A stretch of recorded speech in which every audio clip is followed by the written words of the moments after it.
Kabu tu abang. Oh, Kabu. Ni ulai-ulai je tak? Oh, ulai dia. Ulai. Ulai dia ni sabanyo. Namanya si kabu biasa berapa Kabu biasa kalau tak tahu 4 ya. 4 ya. Kalau tahu air 8 ya. Kalau daging 9 ya. 9 ya. Tambah tak? Tambah. Satu budu kita masak. Belum masak. Oh.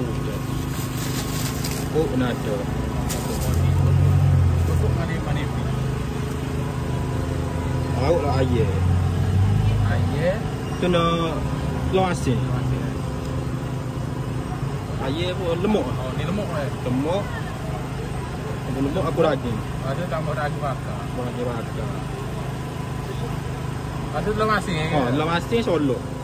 Cukup lah aku. Oh, comel solok. Okey. Harga ni berapa? 25 setengah. 25 setengah. Okey, boleh.